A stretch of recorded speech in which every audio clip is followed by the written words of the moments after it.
नमस्कार।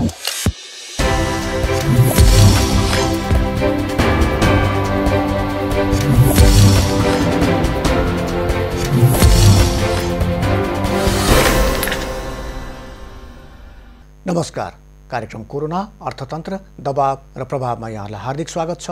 म रञ्जन झा। दर्शकवृन्द, बागमती प्रदेशका सिन्धुपाल्चोक र रसुवा उत्तरी छिमेकी राष्ट्र चीनसँग सडक बाटोले जोडिएको छ।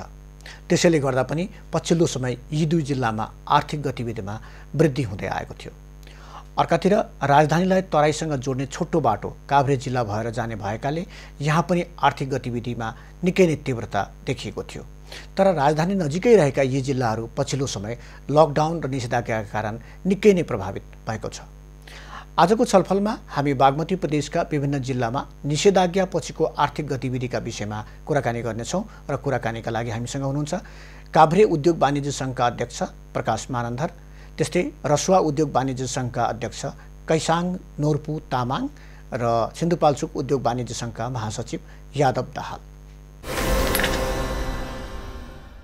कैसाङजी, रसुवा अर्थात् उत्तरी छिमेकी राष्ट्रसँग सडक बाटोले जोडिएको जिल्ला, अहिले के छ त्यहाँको अवस्था? खास गरिकन यो आर्थिक गतिविधि कसरी अगाडि बढिरहेको छ? किनकि कोरोना, त्यसपछि लकडाउन, निषेधाज्ञा लामो समयसम्म रह्यो। कस्तो छ अहिले जिल्लामा आर्थिक गतिविधि सही चलिरहेछ? यो अहिले यो कोरोनाको कारणले गर्दाखेरि नेपालको उत्तरी नाका मध्ये रसुवा गढी जो चाहिँ तपाईँको टिम्बुरे र केरुङलाई जोडिने नाका, यो क्षेत्रमा विगतमा पनि तपाईँको चाहिँ इन्डियाले नाकाबन्दी गर्दाखेरि यही क्षेत्रबाट चाहिँ धेरै सामग्रीहरू चाहिँ आयात निर्यात गरिएको क्षेत्र पनि थियो। र पछिल्लो समय यो कोरोना कोभिड-19 को प्रभावले यो क्षेत्रमा पनि ठुलो असर पुगेको छ, जुन तपाईँको चाहिँ अन्य तुलनामा। किनभने यो हामीसँग चाइना नाका जोडिएको क्षेत्र हो।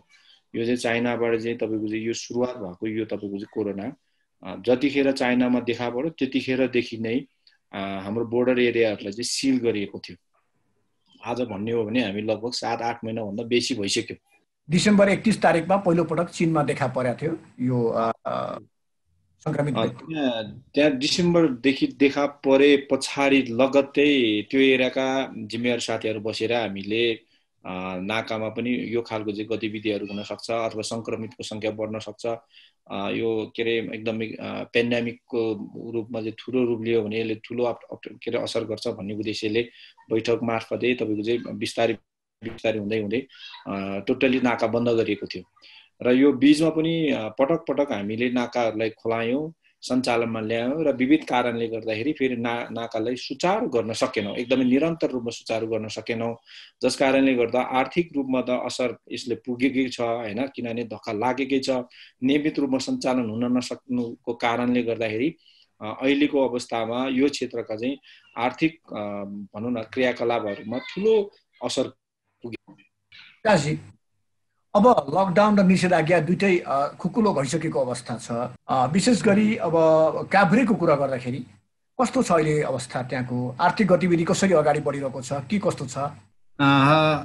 काभ्रेको कन्टेक्स्ट हेर्दाखेरि त्यहाँको व्यवसायहरू अधिकांश धाराशाही जस्तै देखिन्छ। ब्युटी पार्लर भनौँ, स्कुल, कलेज, होटेल, यातायात र पर्यटन, समग्र रूपमा पर्यटन व्यवसाय पनि भनौँ, यी चिजहरू धेरै धाराशाहीमा छ। त्यसले गर्दाखेरि सर्वसाधारणको जनजीवनमा पनि समस्याहरू पैदा भएका छन्, जसले मजदुरहरू, कर्मचारीहरू, उद्योग सम्बन्धी काम गर्ने कर्मचारीहरू र व्यवसाय मित्रहरूलाई पनि यसले धेरै समस्याहरू पारेका छन्। अब अर्थतन्त्र राम्रोसँग फ्लो नभएको कारणले गर्दाखेरि सर्वसाधारण जनताहरू आफ्नो क्रय शक्ति गुमाइसकेको अवस्था छ। त्यसले गर्दाखेरि अब पछिल्ला दिनहरूमा कुन रूप लिने भन्ने कुरो नै यसलाई हेर्न बाँकी छ। अब व्यवसाय पहिले जति थियो आजको दिनमा धेरै घटिरहेछन्। उदाहरणको लागि म 2-4 वटा भन्न चाहे। पार्टी प्यालेसहरू चलाएको छैन, आर्थिक गतिविधि त्यहाँ रोकिएको छ, भोट चलिरहेको छैन त्यहाँ रोकिरहेको छ। मनोरञ्जनका फिल्महरू भनौँ अथवा थिएटरहरू ती चिजहरू पनि अहिलेको अवस्थामा बन्दैछ भन्दाखेरि जति पनि आर्थिक कारोबार हुने र ऊ चिज हुनेहरूमा चाहिँ अहिले रोकिरहेको अवस्था हुँदाखेरि आर्थिक गतिविधिहरू त्यति राम्रो भएको जस्तो देखिँदैन। उद्योग र यातायात त अहिले सुचारू भइसकेको अवस्था हो नि त हैन? त्यो उद्योगमा के हुन्छ भन्दाखेरि तपाईको अब जति पनि राम्रोसँग सञ्चालन भएको छैन, जबकि उत्पादन भएका सामानहरू पनि बिक्री हुने अवस्थामा छैन भनेदेखि यातायातको विषयमा अहिले यो 10-15 दिनदेखि चलेको छ। त्यसले के गरिरहेछ भन्दाखेरि तपाईको गाडीका सामानहरू बिग्रिने अवस्था र बिग्रिरहेका छन्। जस्तै चक्काहरू बिग्रिसकेका छन्, 4-4 महिना 5-5 महिनासम्म थन्किएको चक्काहरू एउटा अनुमान गर्न सकिन्छ। त्यो चिजहरू गर्दाखेरि यातायात व्यवसायहरू अहिले चले पनि उनीहरूको त्यो अगाडिको जुन स्वरूप लिनलाई हो त्यो धेरै टाइम लाग्छ भन्ने मलाई लाग्छ। यादवजी, सिन्धुपाल्चोकको हामीले कुरा गऱ्यौँ भने अब 2072 सालमा भूकम्प जाँदाखेरि निकै नै क्षति बेहोर्नु परेको थियो जिल्लाले, र त्यसपछि पछिल्लो केही समयदेखि अलिकति त्यहाँ आर्थिक गतिविधि फेरि बढ्न थालेको थियो। तर अहिले यो पछिल्लो समयको कोरोना महामारी, त्यसपछि लकडाउन, त्यसपछि निषेधाज्ञा, यी सबैले कस्तो असर पारेको छ सिन्धुपाल्चोक जिल्लाको कुरा गर्दाखेरि? अहिले सिन्धुपाल्चोकको अवस्था हेर्दाखेरि आर्थिक रूपमा त तपाईलाई 72 सालदेखि नै हामी आर्थिक जुन चलायमान हुनुपर्ने, जुन 72 सालदेखिको तातोपानी नाका बन्द रह्यो, त्यो सालदेखि नै तपाईको आर्थिक चलायमान जुन हुनुपर्ने, जुन उत्तरी नाका सिन्धुपाल्चोकको आर्थिक चलखेल हुने ठाउँ नै तिब्बतसँग जोडिएको नाका हो। र त्यहाँ किन हो भन्नुपर्दाखेरि जो व्यवसाय गर्नुहुन्थ्यो त्यो व्यवसाय हुँदाखेरि मात्रै सिन्धुपाल्चोकको पर्यटन पनि त्यही अनुसार तीव्र रूपमा बढेको थियो कि त्यो अनुसार बढेको थियो। जुन बाटो अरण्यको हाइवे, त्योभन्दा पछाडि सरकारले अरण्यको हाइवेमा जुन किसिमको गर्नुपर्ने आर्थिक विकासहरू कुनै पनि गर्न सकेको छैन। र अहिलेको अवस्था त झन् कहाली लाग्दो छ। हिजो कोरोना आएपछि झन् सिन्धुपाल्चोकमा त के भयो भने तपाईको अब नाका खोल्दाखेरि पनि तुरुन्तै सिन्धुपाल्चोक आउँछ कि भन्ने जस्तो पनि भयो।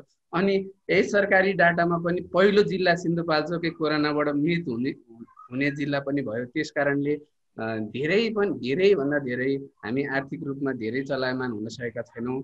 अहिलेको अवस्था काली लाग्दो छ। त्यहाँ श्रम गर्ने श्रमिकहरू, धेरै ठुला उद्योग कल कारखाना त छैनन्, तैपनि हाम्रो व्यवसाय भनेको कृषि र पर्यटन बढी हो। त्यो ठाउँमा नै हामी अलिकति चलायमान हुन सकेका छैनौँ, किनकि अब हाम्रो चाहिँ अहिले अवस्था चाहिँ त्यस्तै छ। झन् त्यहाँ गाडीहरू थिए, कन्टेनरहरू धेरै थिए, तिनीहरू चलाइ हुन तिनीहरूका मजदुरहरू, तिनीहरूका परिवार त्यस्तै अवस्थामा रहेका छन्। त्यो कारणले हामी आर्थिक रूपमा अहिले नाजुक अवस्थामा सिन्धुपाल्चोकको आर्थिक कारोबार भइरहेको छ। बजार त खुलेको छ हैन? यो पनि अब खुलेको छ भन्नु पर्यो, तैपनि मान्छे त्रसित छन्, किनकि पहिलो जिल्ला पनि भयो जुन कोरोनाबाट मृत्यु हुनेको। त्यो कारणले सबै मान्छे हराङराङ आएर त्यसरी बजारमा खुल्यो भन्नेमा एकैचोटि फ्लोमा व्यापार व्यवसाय हुने अवस्था छैन। कैसाङजी, रसुवाको कुरा गर्दाखेरि अब पर्यटनको हिसाबले पनि बडा महत्त्वपूर्ण जिल्ला हो यो। लामटाउन ट्रेक, गोसाइकुण्ड, अहिले यो कस्तो छ? पर्यटकीय गतिविधि चाहिँ के छ? बिल्कुलै ठप्प छ या फेरि अब यो निषेधाज्ञा सहज भएपछि या खुकुलो भएपछि फेरि केही सुरुवात हुन थालेको छ? के छ त्यहाँको? यो अहिले लकडाउन खुकुलो भइसके पश्चात चाहिँ केही सुधारमा छ। अस्ति म 2 दिन भयो आफै पनि गोसाइकुण्डको चाहिँ यात्रा गरेर आएको। त्यहाँ तपाईँ स्वयं जनप्रतिनिधि पनि हुनुहुन्छ गोसाइकुण्ड गाउँपालिकाको? म गोसाइकुण्ड गाउँपालिकाको अध्यक्षमा पनि छु। त्यस कारणले गर्दाखेरि मैले यो हिजो मात्रै म गोसाइकुण्डबाट फर्केको हो। त्यो क्षेत्रको पर्यटनीय क्षेत्रलाई कसरी विस्तार गर्न सकिन्छ, यो अवधिमा चाहिँ पर्यटक साथीहरू आउनुभयो भने कसरी कुन तरिकाले व्यवस्थापन गर्न सकिन्छ भनेर त्यो क्षेत्रमा रहने व्यावसायिक मित्रहरूसँग पनि छलफलको मेरो कार्यक्रम थियो। त्यसले गर्दा गोसाइकुण्डसँग पुगेर आउँदाखेरि बीच बाटोमा पनि केही साथीहरू आन्तरिक पर्यटकहरू चाहिँ आइजाइ गरेको देखेको छु।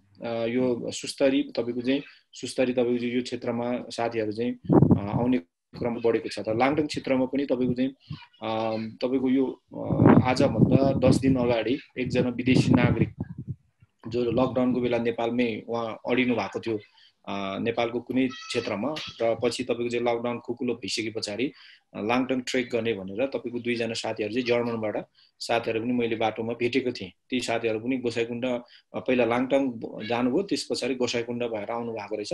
त्यो साथीहरू भेटेको थिएँ र यसले चाहिँ के मेसेज गएको छ भने अब बिस्तारै यही पर्यटन क्षेत्र जुन हाम्रो चाहिँ पर्यटकीय डेस्टिनेसनहरू छ, जस्तै हजुरले भने जस्तो लाङटाङ क्याङजिन भ्याली र तपाईँको गोसाइकुण्ड र त्यसै गरी नागथली लगायत तामाङ हेरिटेज ट्रेलहरू, यो क्षेत्रमा अहिले तातो पानी, यो क्षेत्रमा आन्तरिक पर्यटकहरू पनि आउने क्रम जारी छ र केही साथीहरू आउनु पूर्व चाहिँ हामीसँग समन्वय गरेर पनि आइराख्नु भएको छ।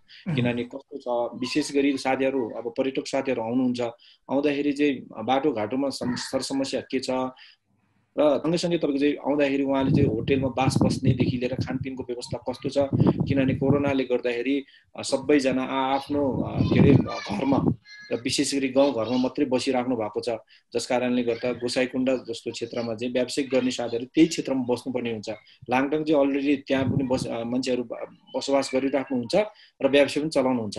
त्यस कारणले त्यो क्षेत्रका साथीहरूलाई पनि व्यवस्थित रूपले आइजाइ गर्न सहज होस् र वासस्थानको पनि सुरक्षित होस् भन्ने उद्देश्यले हाम्रा त्यो क्षेत्रमा रहने व्यावसायिक मित्रहरूलाई पनि सहजीकरण गरिरहेका छौँ र त्यही अनुपातमा केही साथीहरू पर्यटक साथीहरू चाहिँ भित्रिने क्रम जारी छ। निश्चित रूपमा एउटा सकारात्मक पक्ष हो। प्रकाशजी, राजधानी नजिकैको जिल्ला काभ्रेको कुरा गर्दाखेरि र पछिल्लो समय हामी हेर्दाखेरि होटेल रेस्टुरेन्ट लगायतका निकै यो व्यापारिक हिसाबले पनि हामी हेर्छौँ त्यो महत्त्वपूर्ण ठाउँ हो। छोटो समयको लागि मान्छे मनोरञ्जनका लागि या विभिन्न किसिमका बैठक सम्मेलन सभाका लागि पनि जाने गरेका थिए जिल्लामा। अहिले चाहिँ के छ अवस्था त्यहाँको? यहाँको अब पर्यटनको हिसाबमा चाहिँ दयनीय अवस्था नै छ। किनभने सभा सम्मेलन यी चिजहरू राज्यबाट रोकिएका छन्। त्यो कारणले गर्दाखेरि यहाँको पर्यटन व्यवसायमा ह्रास आएकी छ। र एउटा कुरो, काभ्रेका अधिकांश नरकोट र धुलीखेल विशेष गरेर होटेल प्रायः जसो बन्दको अवस्था छ। कारण किन भन्दाखेरि अब एउटा त सोसियल डिस्टेन्सको कुरोमा पनि आउँछ। होटेलमा बसेर खाने लाउने यी चिजहरूले गर्दाखेरि पनि कहीँ कतै कोरोनाको प्रभाव वा कोरोना सर्ने डर त्रासले गर्दाखेरि पनि पर्यटनहरू त्यति आइरहेको जस्तो मलाई लाग्दैन, आइरहेको छैन। त्यो कारणले गर्दाखेरि पनि अहिलेको जुन अब भनौँ मठ मन्दिरहरूमा पनि धेरै कमहरू गइरहेछन्, तर भित्र पठाइरहेको छैन। किन भन्दाखेरि यो कोरोना सर्ला भन्ने डरले गर्दाखेरि पनि धार्मिक पर्यटन पनि बन्द भइरहेको छ। एउटा खुसीको कुरो के छ भन्दाखेरि काभ्रेमा एउटा रोसी अहिले 3 धारे झरना एउटा चाहिँ आएको छ प्रचार प्रसारमा। त्यहाँ चाहिँ केही पर्यटनहरू चाहिँ गएर आएको छ। केही भन्दाखेरि अलि धेरै पनि गएर आएको छ। त्यो चाहिँ खुसीको कुरो हो। उपत्यका नजिक भएको कारणले गर्दाखेरि एउटा रमणीय दृश्य चाहिँ यो महिनामा चाहिँ अलि धेरैले हेरेर आएको छ। तर होटल रेस्टुरेन्टहरू त्यसरी चाहिँ खोल्न चाहिँ अहिले त्यस्तै त्यो फुल्ली रूपमा चाहिँ अहिले खोलिरहेको अवस्था छैन। सायद यो हामी व्यक्तिहरूको पनि डर त्रासले भनौँ अथवा केहीले गर्दाखेरि पनि होटेल त्यति चलेको अवस्था छैन। यादवजी, यो सिन्धुपाल्चोकको कुरा गर्दाखेरि हामीसँग अब उत्तरी छिमेकी राष्ट्रसँग जोडिएको बाटो त छँदै थियो, त्यस बाहेक पनि त्यहाँ कृषि र पर्यटन चाहिँ महत्त्वपूर्ण छ। त्यहाँको के छ अहिले पर्यटनमा? पर्यटन त अहिलेको अवस्था भन्नुपर्दाखेरि तपाईँको सबै होटल व्यवसायहरू बन्दको अवस्था छ, बन्द रहेको अवस्था छ। जुन भनौँ भने हाम्रो त अहिलेको सिन्धुपाल्चोकको पर्यटन राफ्टिङ हो होइन, बन्जी लगायत सबै होटलहरू चाहिँ अहिले अवस्था बन्द रहेको अवस्था छ। किनकि कोरोनाको कहरले गर्दाखेरि सबै होटल व्यवसायहरू बन्द छन्। अहिले त्यस्तो किसिमले आर्थिक चलायमान हुन सकेको छैन। फेरि कस्तो पनि भयो भने सिन्धुपाल्चोकमा अब यो काठमाडौँमा बढी मात्रामा कोरोना देखिरहेकोले छिटो पुग्ने गन्तव्य आन्तरिक पर्यटकको लागि पनि छिटो पुग्ने, केही दिन फ्रेस हौँ भनेर पुग्ने ठाउँ हो। अब मान्छे यहाँबाट गइहाल्दा पनि खोलिहाल्दा पनि खोलेर राख्दा पनि तुरुन्त कोरोनाको प्रकोप बढी मात्रामा होला कि भन्ने अलि त्रास भएर पनि होला। अथवा अब यो पर्यटनमा जे पर्यटनमा होटल व्यवसायहरू अहिले सञ्चालनमा आउनु चाहिँ अब पर्यटन पूर्ण रूपमा आए त त्यहाँको पोर्टफोलियो पुर्याउने सबै स्टाफहरूको त्यो त पुर्याउन अहिले 2 जना आएर त फेरि टोटल राखेर अहिले काम गर्न सक्ने अवस्था त छैन। त्यो भएकोले अहिले पर्यटनको हिसाबले पर्यटनहरू सबै यो भटेकोसी आसपासका लगायत यता पाँचपोखरी मेलम्ची तातोपानी धारा लगायतका पर्यटन व्यवसायहरू अहिले कुनै त्यस्तो सञ्चालन आएको छैन। अब सामाजिक दूरीहरूको कुरा छ, त्यो कारणले पनि होला सायद त्यो सञ्चालन आउन सक्ने छैन। तर अबको अवस्थामा चाहिँ आन्तरिक नै पर्यटनलाई प्राथमिकता दिएर चलायमान बनाउनु पर्छ भन्ने लाग्छ। प्रशान्तजी, लामो समय भइसक्यो हामी डिसेम्बरको कुरो गरिरहेका थियौँ। डिसेम्बर 31मा चीनमा पहिलो पटक यो देखियो र त्यसपछि नाका बन्द भयो।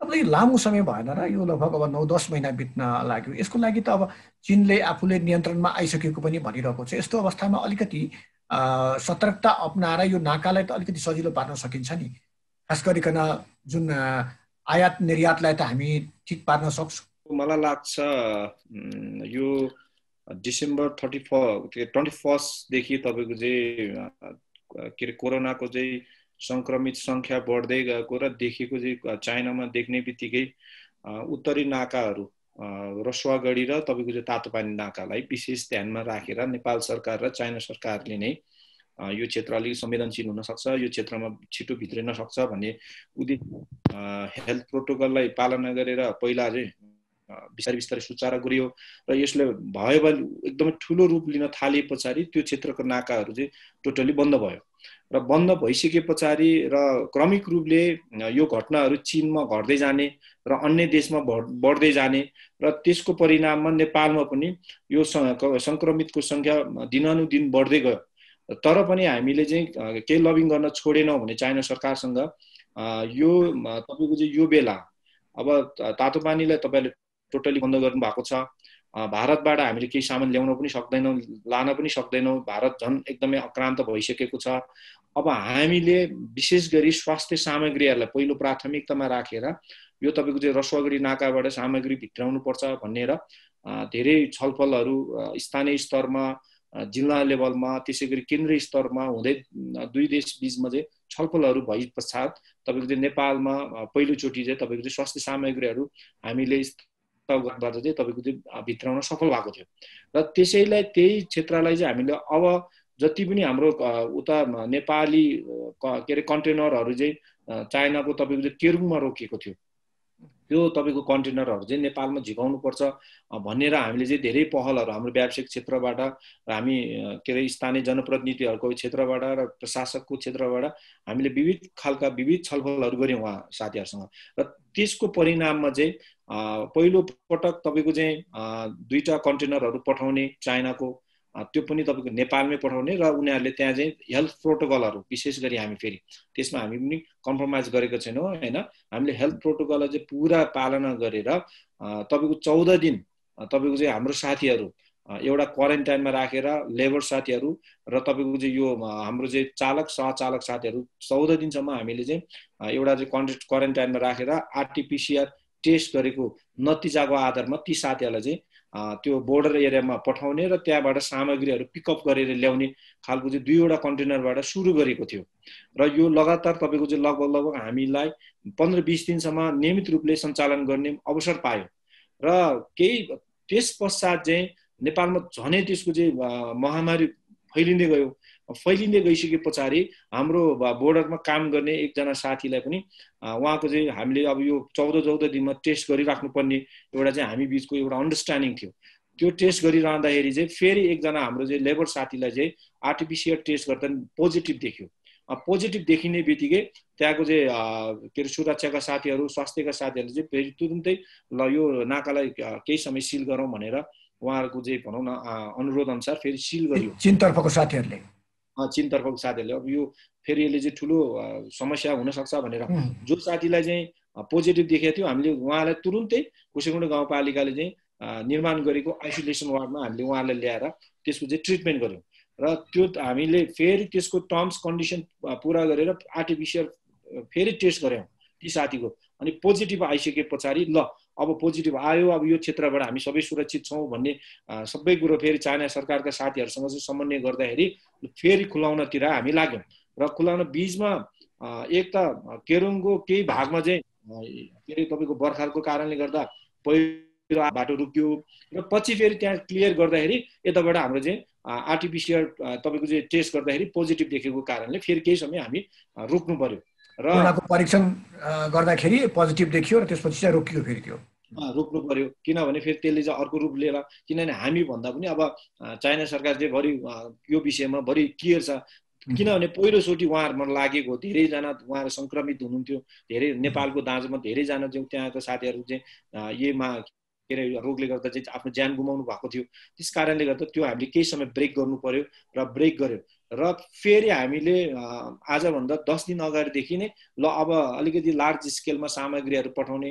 किनभने नेपालीहरूको महान चाड हुन त यो कोरोनाले गर्दाखेरि के अरे आउँदै गरेको विजय दशमी र दीपावली त्यति साह्रो नहोला तर पनि हाम्रो चाहिँ व्यावसायिक साथीहरूले चाहिँ विभिन्न क्षेत्रमा गएर अनलाइन मार्फत अब विभिन्न माध्यमहरू मार्फत चाहिँ सामग्रीहरू चाहिँ अर्डर गर्नु भएको थियो अनि तपाईँको चाहिँ ट्रान्सपोर्ट साथीहरूले चाहिँ कन्ट्याक्ट गराउनु भएको थियो यो सामान यहाँ चाहिँ त्यहाँबाट चाहिँ पिकअप गरेर ल्याउनु पर्ने भन्ने खालको चाहिँ एग्रिमेन्ट बावजुद चाहिँ त्यहाँ धेरै सामानहरू स्टोर थियो त्यो सामानहरूलाई पनि ल्याउनको लागि फेरि पहल गरेर अब 2टा होइन 4वटा गाडी चलाउनु पर्छ दिनुपर्छ कन्टेनर भनेर चाइनाको 4वटा गाडी चाहिँ फेरि पठाउन थालेको थियो यही रूपलाई क्रमिक रूपले हाम्रो व्यावसायिक साथीहरूले पनि तपाईँको चाहिँ यो लोडिङ स्थलहरूलाई अलिक ठुलो बनाउने राम्रो बनाउने र राति पनि फेरि यो तपाईँको सिफ्ट वाइजमा चलाउने भन्ने एउटा हाम्रो चाहिँ जिल्ला स्तरमा एउटा निर्णय गरेर हाम्रो व्यावसायिक क्षेत्रका साथीहरू लागिराख्नु भएको थियो र फेरि यो लागिरहँदाखेरि तपाईँको चाहिँ 3 दिन भयो अहिले फेरि नाका फेरि सामग्रीहरू आवाजात गर्न चाहिँ फेरि बन्द भएको छ यो समस्या फेरि कस्तो छ भन्दाखेरि विभिन्न बेलामा विभिन्न क्षेत्रमा एउटा पहिरो जानु पनि कारण हो र दोस्रो कुरो चाहिँ यो कोभिडको कारणले गर्दाखेरि नकारात्मक तपाईँको चाहिँ समाचारहरू सम्प्रेषण भइरहँदाखेरि पनि यो खालको चाहिँ गतिविधिमा चाहिँ समस्या उत्पन्न भइरहेको छ अहिले के छ रसुवामा संक्रमितको संख्या त त्यति धेरै छैन है हामी त अहिले आजको डेटसम्म हामी क्लियर छौँ हामी रसुवा जिल्ला चाहिँ के अरे कोरोनामा कुनै पनि व्यक्ति आजसम्म चाहिँ संक्रमित संख्या देखेको छैन प्रकाशजी अब यो जुन अहिले हामी कुरो गरिरहेका थियौँ कोरोना महामारी लकडाउन निषेधाज्ञा अब यो कोरोना कहिलेसम्म रहने भन्ने कुरा पनि अनिश्चित नै छ आजै सकिने हो कि वर्ष दिन जाला कि 2 वर्ष जाला अब के सबै कुरा रोकेर बन्द गरेर बसिराख्ने कि कसरी अगाडि बढ्ने अब एउटा यसमा के हुन सक्छ भन्दाखेरि हामी कोरोनालाई ख्याल पनि नठानौँ कोरोनालाई एक ठाउँमा राखेर हामीले व्यवसाय पनि गर्नुपर्छ किन भन्दाखेरि अहिले 6 महिना 7 महिनाको पिरियडसम्ममा हाम्रो अर्थतन्त्र करिब धाराशायी जस्तै भइरहेछन् व्यवसायहरूको समस्या धेरै छन् यतातिर जाने हो भनेदेखि बैंकका कुराहरू ब्याज तिर्न नसकेर समस्या परेका छन् कोही तनावमा छन् कोही त्यो कारणले गर्दाखेरि कोही व्यवसायहरू आत्महत्या पनि सोचाइमा होला काभ्रेमा अहिलेको दिनमा आत्महत्याको दर चाहिँ धेरै निकै नै बढिरहेको छ त्यसलाई चाहिँ एक ठाउँमा रोक्नुपर्छ र अर्को कुरो के भन्दाखेरि व्यवसायमा त्यही यो लकडाउनको र यी चिजहरूको मोडालिटी चाहिँ फरक हुँदै जानुपर्छ जस्तै अब पुरै लकडाउन गरेर देश चल्दैन त्यो कारणले गर्दाखेरि कुन समय के गरेर हुन्छ यसमा चाहिँ विज्ञहरूसँग व्यवसायहरूसँग बसेर एउटा राम्रो नीति ल्याउनुपर्छ मलाई लाग्छ यसले गर्दाखेरि देशको अर्थतन्त्रमा पनि सुचारू हुन्छ व्यवसायहरू पनि मारमा पर्दैन यसले गर्दाखेरि जुन बैंकका ब्याज तिर्नुपर्नेहरू यी चिजहरू पनि केही सहुलियतहरू हुन सक्छ अब यो बीचमा धेरै 7 महिनाको बीचमा धेरै समस्याहरू आए उद्योगहरू सञ्चालन हुन सकेन घर भाडाहरू तिर्न सकेन स्कुलका टिचरहरूलाई तलब दिन सकेन यस्ता समस्याहरू धेरै पिर्योल्यो व्यवसायहरूमा पनि पिर्योल्यो यसबीचमा महासङ्घ राज्य स्तरबाट कयौं बैठकहरू पनि भयो राम्रा निर्णयहरू पनि भएका छन् केही सम्बोधनहरू पनि भयो यसलाई निरन्तरता बैठक बसेर सम्बोधनहरू हुनुपर्छ भन्ने मलाई लाग्दछ। अब यहाँ के छ भन्दाखेरि तपाईँको एउटा पार्ट धाराशायीको स्थितिमा छ भन्ने केही अब भनौँ पसलहरूको खाद्यान्नको कुरो भयो, फेन्सी कपडाका कुराहरू, यिनीहरू पनि राम्रो स्थितिमा छैन। अब सबैले सोच्ला खाद्यान्न राम्रो भन्ने कुरो सोच्ला, व्यवसाय त भयो, पहिले भन्दा 50% घट्यो तैपनि व्यवसाय भइरहेछन्। तर के भयो भन्दाखेरि उनीहरूले खाद्यान्न व्यवसाय गर्नेहरूले उधारमा दिन्छ, गाउँ गाउँमा लान्छ र त्यसको पैसाहरू उधारहरू उठाउन सकिरहेछ। कारण किन भन्दाखेरि त्यहाँका सर्वसाधारणहरूले काम गर्न पाएन, त्यसको बापत उनीहरूले पैसा कमाउनु पाएन, आम्दानी भएन, त्यो उधारमा खाइरहेछ। त्यो मार कहाँ पर्यो भन्दाखेरि खाद्यान्न व्यवसायहरूमा पर्यो। अहिले त्यो समस्या सिर्जना भइसकेका छन्। त्यो पछि पनि हुनेछ, त्यो कति जाने हो भन्ने कुरो चाहिँ बाँकी नै छ। त्यो कारणले गर्दाखेरि पनि खाद्यान्न मात्र होइन, अरू क्षेत्रमा मात्र होइन, समस्या सबैलाई छ। व्यवसाय मात्र होइन, समस्या सबैमा छ। कार्यक्रम कोरोना अर्थतन्त्र दबाव र प्रभावमा यहाँलाई पुनः स्वागत छ। यादवजी, सिन्धुपाल्चोकको व्यवसायीको बारेमा हामीले कुरो गऱ्यौँ, उनीहरूले चाहिँ कस्तो समस्या भोगिरहेछ अहिले? अब अहिले व्यवसायकोमा त तपाईँको त्यस्तो चलायमान व्यवसाय केही पनि छैन हैन। अब सबभन्दा समस्या चाहिँ के हो भने यो माथिल्लो पंक्तिमा बस्ने अनि निर्णय गर्ने, यसो गर भन्ने प्रशासनलाई पठाउने मात्रै भयो कि।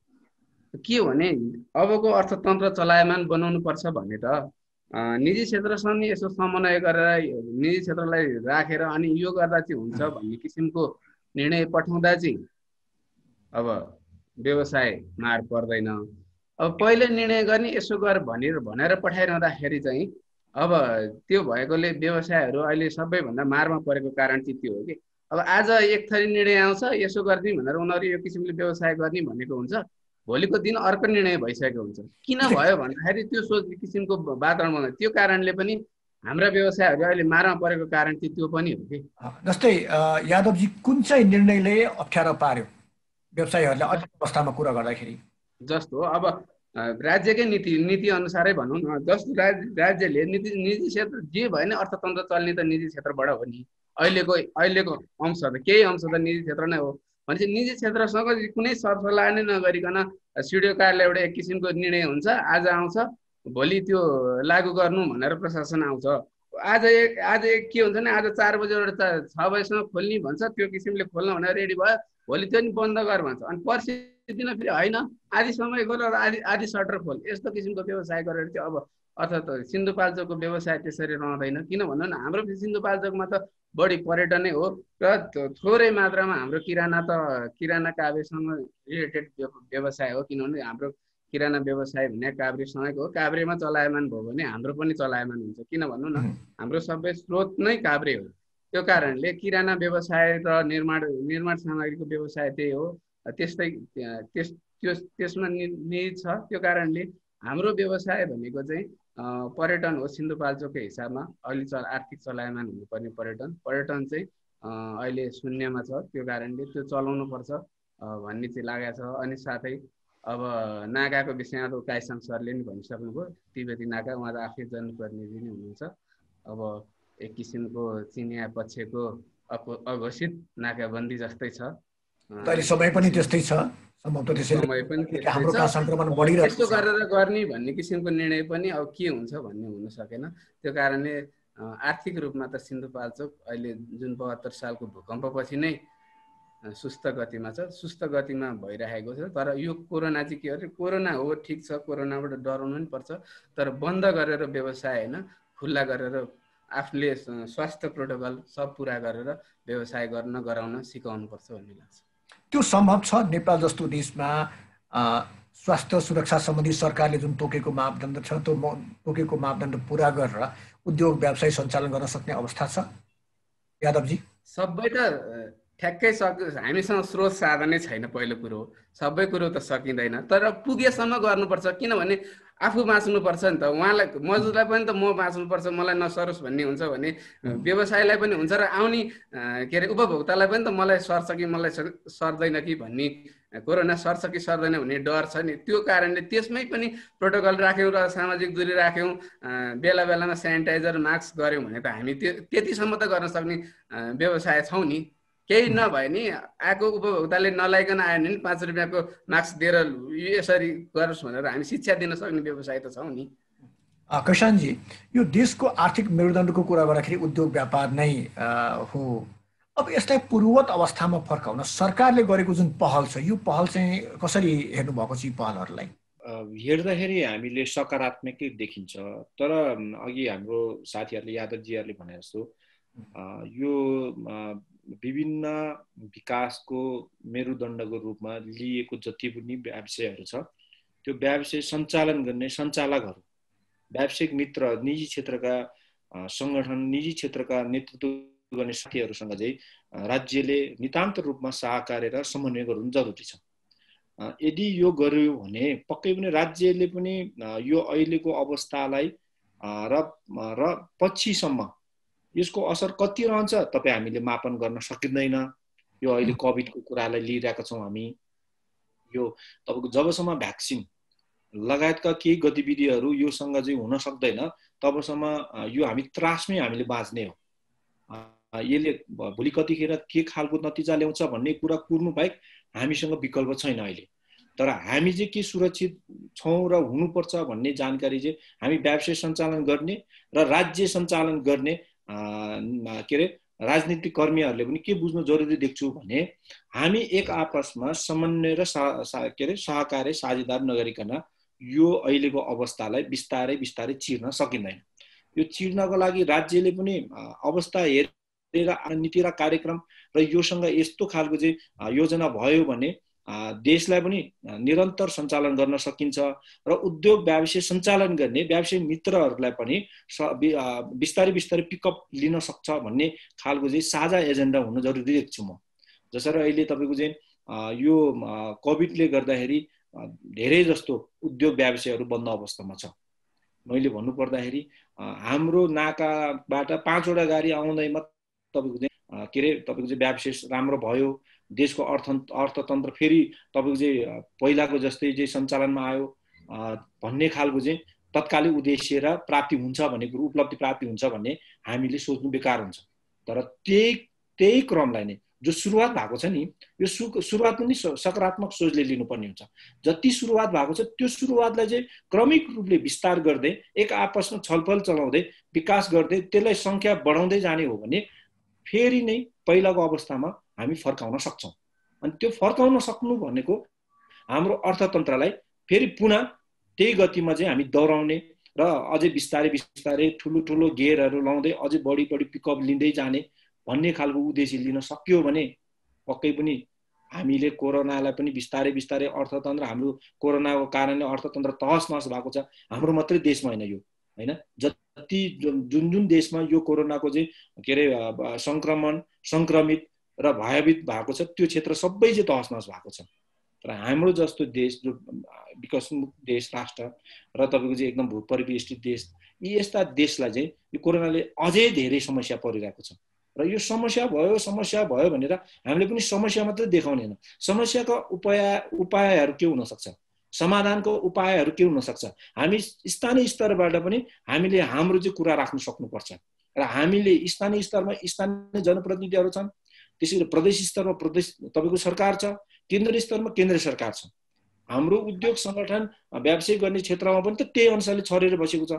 हाम्रो पनि त तपाईँको चाहिँ भनौँ न संरचना तपाईँको चाहिँ स्थानीय स्तरदेखि लिएर केन्द्रीय स्तरसम्म हाम्रो पनि त तपाईँको चाहिँ संरचनाहरू छ।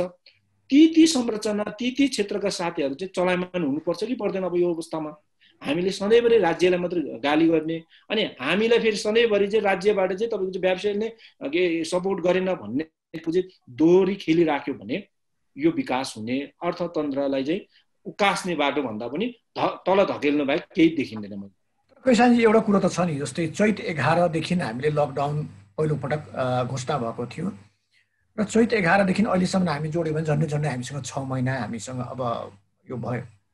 यो सरकारले एउटा नीति त बनाउनु पर्थ्यो कि हामी के गर्ने, कसरी अगाडि बढ्ने स्पष्ट रूपमा आउन सक्नु पर्थ्यो।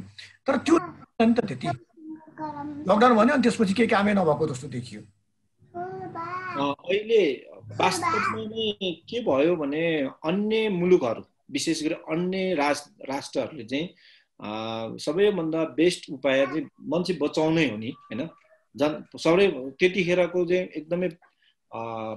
एकदमै त्यतिखेर चाहिँ जर्जर जो कोरोनाको कारणले चाहिँ तपाईँको चाहिँ दिनमा कति मान्छेहरू मर्ने, कति तपाईँको चाहिँ सङ्क्रमितहरू भइराख्ने, जस कारणले त्यो त्यतिखेर चाहिँ लकडाउन बेस्ट उपाय लागेर राज्यले एउटा निर्णय गर्यो। त्यो त्यतिखेर सान्दर्भिक ठान्छु म। र जब चाहिँ तपाईँको चाहिँ अब लकडाउन बिस्तारै खुकुलो हुँदै जाँदाखेरि एउटा राम्रो एउटा चाहिँ तपाईँको चाहिँ तपाईँले भने जस्तै राम्रो एउटा चाहिँ निर्देशन, राम्रो एउटा चाहिँ तपाईँको चाहिँ कार्यविधि बनाउने, राम्रो एउटा चाहिँ तपाईँको चाहिँ एक्सर्साइज गर्ने खालको चाहिँ छलफलै हुन सकेन।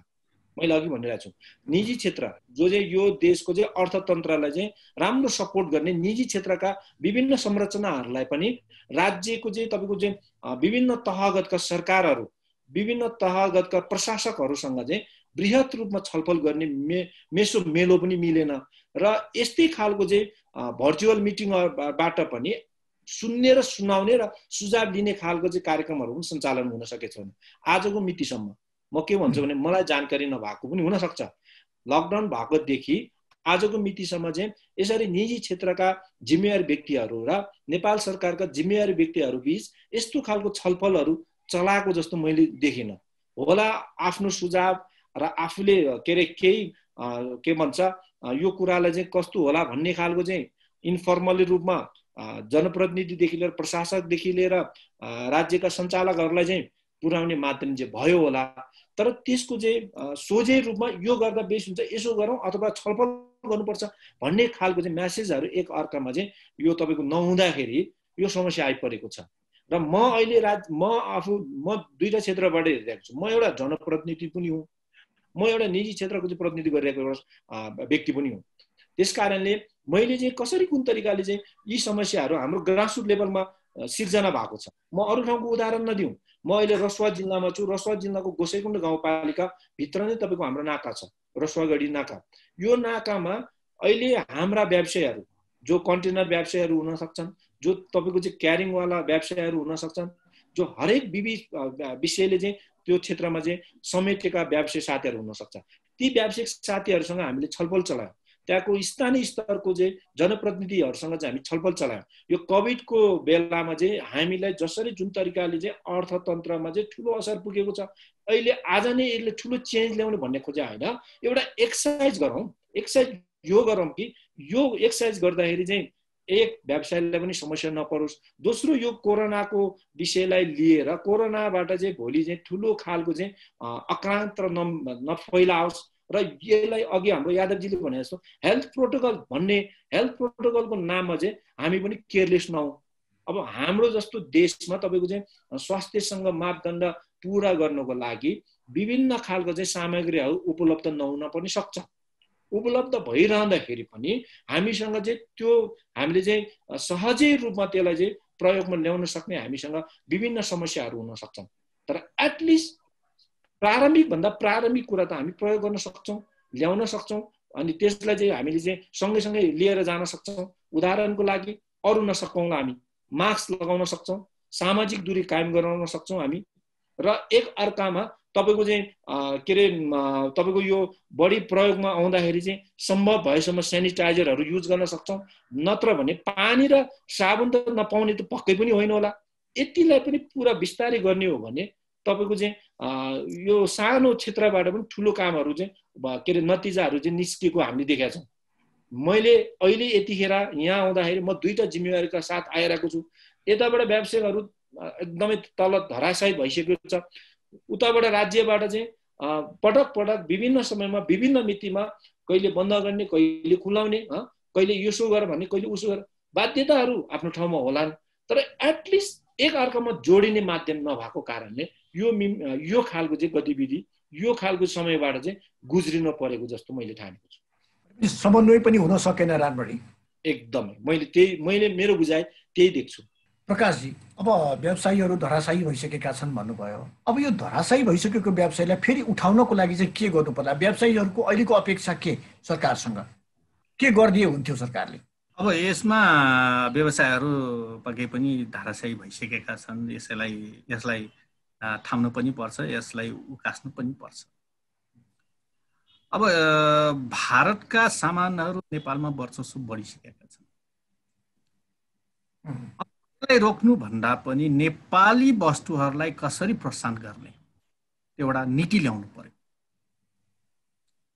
अर्को कुरो, नेपालमा उद्योगहरूमा विशेष गरी समय समयमा अनुगमन भएका छन्। त्यो अनुगमन प्रोत्साहनको लागि हुनु पर्यो, निरुत्साहितको लागि होइन कि प्रोत्साहनको लागि हुनु पर्यो। त्यहाँ गल्तीहरू सुधार्नको लागि हुनु पर्यो, न कि कारबाहीको लागि। अब बारम्बार भयो भने त अब त्यहाँ कारबाही पनि गर्नु पर्यो नि त होइन। पहिलाका दिनहरूमा डर त्रासले गर्दाखेरि धेरै उद्योगहरू बन्द भए। त्यो डाटाहरू पनि लिनुपर्छ जहाँसम्म मलाई लाग्छ। उद्योगहरू र व्यवसायहरू त्रास र डर भएपछि उद्योगहरू खोल्दैन। जहाँसम्म नेपालमा यो भएको हुनुपर्छ उद्योग नखोलेको कारण। अर्को कुरो, नेपालमा उत्पादन भन्दा पनि छिमेकी राष्ट्रबाट आएका सामानहरू सस्तो भयो भने पक्कै पनि हाम्रो व्यवसाय धराशायी नै हुन्छ र उद्योगहरू धराशायी हुन्छ। त्यसको लागि राज्य स्तरले एउटा नीति निर्माणमा उद्योगी व्यवसायहरूको प्रतिनिधिमूलकहरू राखेर एउटा नीति बनाउनु पर्छ। त्यसले गर्दाखेरि व्यवसायहरूलाई प्रोत्साहन हुने गरी उद्योग नीति ल्यायो भनेदेखि सायद यसमा नेपालमा उद्योगको फड्को माल्छ होला। विगतमा म उदाहरण दिन चाहे, बनेपा उद्योगहरूको हब नै थियो, घर घरमा उद्योग थियो। चाहे त्यो कपडा बुन्ने टान होस्, कपडा रङ्ग्याउने रङ्गिन कपडा बुन्ने छाप राख्नेहरू होस्, तेल पेल्ने कोलहरू होस्, सबै थियो। र तेल पेल्ने कोलहरूमा निरन्तर रूपमा अनुगमन गर्दाखेरि त्यहाँका स्थानीयहरू अशिक्षित र कम पढिएको हुनाले त्यो बेलामा सब डराए र उद्योगहरू तेल कोलहरू धमाधम धराशायी हुँदै गयो र आजको दिनमा शून्य प्राय छ।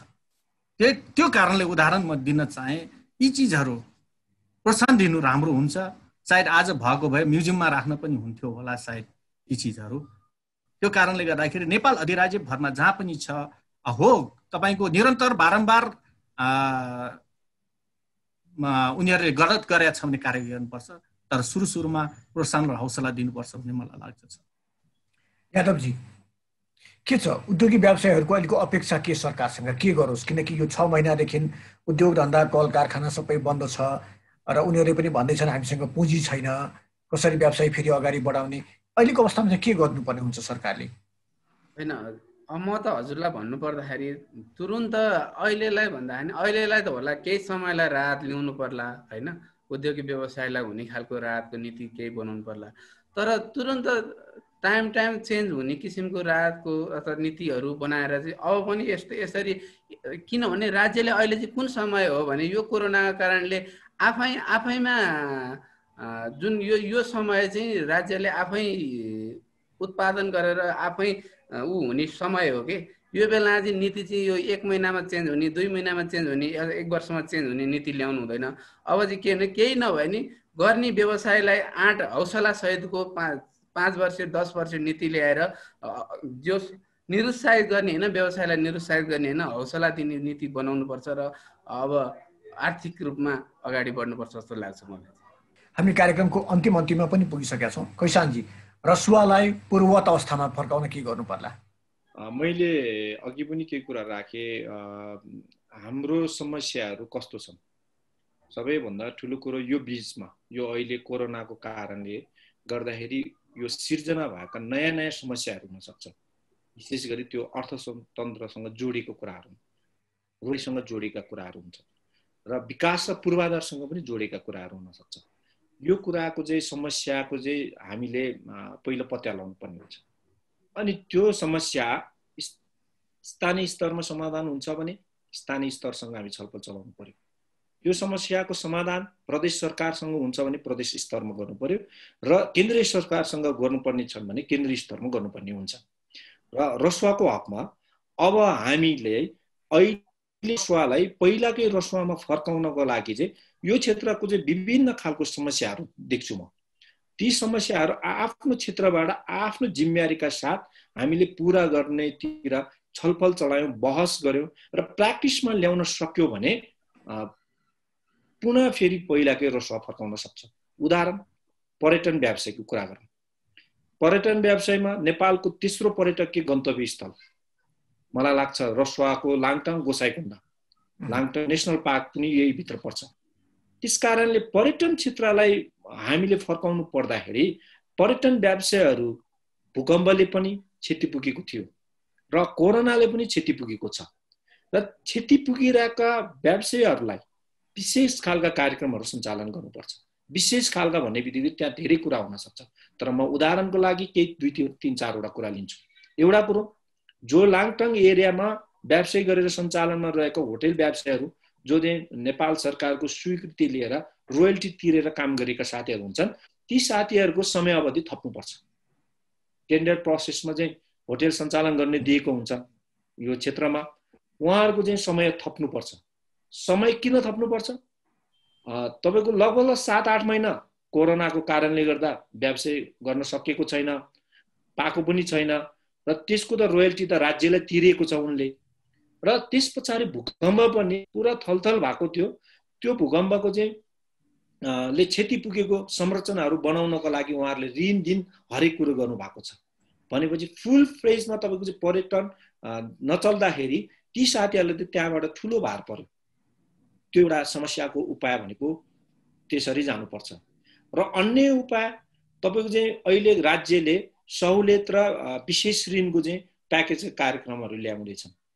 यो कार्यक्रमहरू ल्याइरहँदाखेरि स्थान विशेष खालका कार्यक्रमहरू सञ्चालन गर्नुपर्ने हुन्छ। उदाहरणको लागि रसुवामा तपाईको पर्यटन क्षेत्रलाई गर्नु पर्ला, कृषि थोरै गर्नु पर्ला हाम्रो क्षेत्र, किनभने हाम्रो चाहिँ उत्पादन हुने क्षेत्रहरू कम छन्। त्यसकारण पर्यटनलाई बढी चाहिँ बढावा दिनु पर्ला। पर्यटनसँग सम्बन्धित रहेका प्याकेजका कार्यक्रमहरू गभर्नमेन्टले चाहिँ ल्याउनु पर्ने हुन्छ। अनि मात्रै तपाईको चाहिँ उनी त्यो क्षेत्रमा फुल फेजमा चल्न सक्यो। अब नाकाको कुरा गरौँ।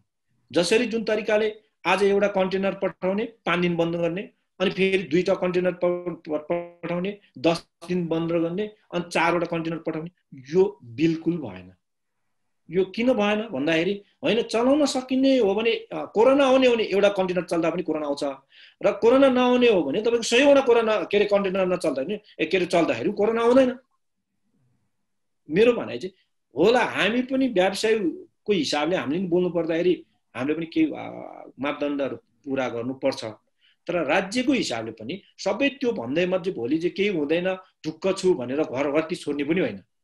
मैले भने राज्यले तपाईको चाहिँ व्यवसायहरूलाई चाहिँ साथ नलिने अनि व्यवसायहरूले पनि राज्यसँग चाहिँ राम्रो समन्वय नगर्ने हो भने यसले चाहिँ भोलि ठुलो समस्या आउन सक्छ। यसले विकास होइन कि बाधक धेरै हुन सक्छ।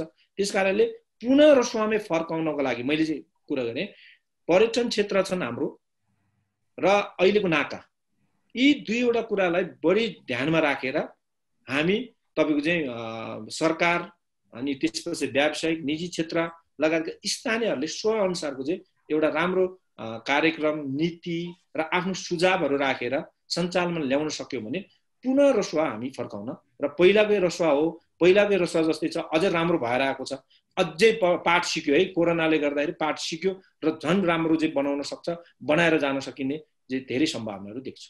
प्रकाशजी, अघि भर्खरै हामी कुरो गरिरहेको थियौँ, आम उपभोक्ताको क्रय क्षमता भनेको निकै कमजोर भइसकेको छ। तपाईँ स्वयंले पनि भन्नुभयो, खास गरी ग्रामीण भेगका कुराहरू गर्नुभयो।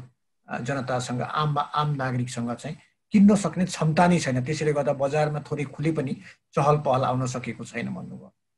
यो आम उपभोक्ताको क्रय क्षमतालाई अलिकति राम्रो बनाउनको लागि चाहिँ के गर्नु पर्ला?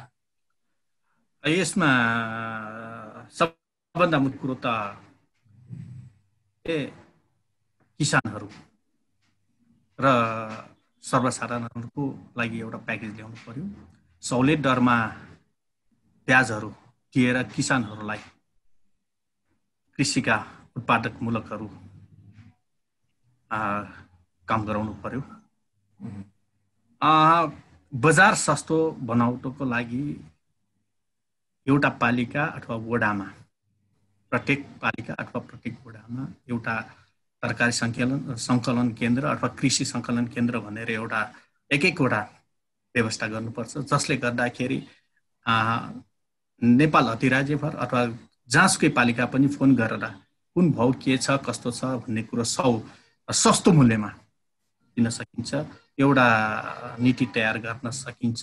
अर्को कुरो व्यवसायहरूको लागि चाहिँ पनि बैंकका ब्याजहरूमा केही सहुलियतहरू हुनुपर्छ। किस्ता जुन लकडाउनको पिरियडको छ ती चिजहरूलाई त्यो लकडाउन पिरियडकोलाई 2 वर्ष पछाडि सारेर त्यसलाई किस्ता र ब्याजका रूपमा तिर्न लगाउनुपर्छ, जसले गर्दाखेरि व्यवसायहरूको तनाव हुँदैन। र तपाईले भने जस्तै ग्रामीण भेगको लागि जुन क्रय शक्तिको लागि चाहिँ हामीलाई विकासका बजेटहरू भनौँ अथवा त्यहाँ तुरन्त उत्पादन हुने कृषिका प्याकेजहरू ती चिजहरू लाँदाखेरि सायद सर्वसाधारण हौसिएर काम गर्छ होला। त्यसले गर्दाखेरि बजारहरूमा पनि यसको इफेक्ट पर्छ, अर्थतन्त्र राम्रो हुन्छ भन्ने मलाई लाग्छ। यादवजी, अन्तमा उद्योगी व्यवसायीहरूले चाहिँ के गर्नु पर्ला अहिलेको अवस्थामा? अब अहिलेको अवस्थामा सबभन्दा पहिला त उद्योगी व्यवसायले के हो भने यो समय भनेको आफू बचेर अरूलाई पनि बचाउने समय हो। त्यो अनुसारै आफूले व्यवसाय गर्नुपर्छ, किनकि अहिले उद्योगी व्यवसायले आफ्नो ठाउँबाट सुरक्षित भएर यो समयको हजुरको प्रश्न अनुसार यो समय अनुसार चाहिँ अब सबै तपाईको म व्यवसाय गरिरहेको छु भने मेरो पसलमा केही गरी यो कोरोना कोभिडको कारणले म एकजना संक्रमित भएँ भने त्यो मेरो घरमा पनि पुग्छ। त्यो कारणले संयम भएर हेल्थ प्रोटोकल चाहिँ पुरा गरेर व्यवसाय गर्नुपर्छ र व्यवसाय गर्नुपर्छ। बन्द चाहिँ हुनु हुँदैन, बन्द रहनु हुँदैन भन्ने अझ पनि म यहीँबाट भन्न चाहन्छु। आजको छलफलमा हामीसँग हुनुहुन्थ्यो काभ्रे उद्योग वाणिज्य सङ्घका अध्यक्ष प्रकाश मानन्धर, त्यस्तै रसुवा उद्योग वाणिज्य सङ्घका अध्यक्ष कैसान नोर्पु तामाङ र सिन्धुपाल्चोक उद्योग वाणिज्य सङ्घका महासचिव यादव दाहाल। हामी बागमती प्रदेशका विभिन्न जिल्लामा निषेधाज्ञा पछिको आर्थिक गतिविधिका विषयमा कुराकानी गरिरहेका थियौँ। हस्त कार्यक्रम कोरोना, अर्थतन्त्र, दबाव र प्रभाव आजलाई यति नै। खबरभित्रको खबरका लागि हेर्दै रहनुहोला एभी न्युज खबर।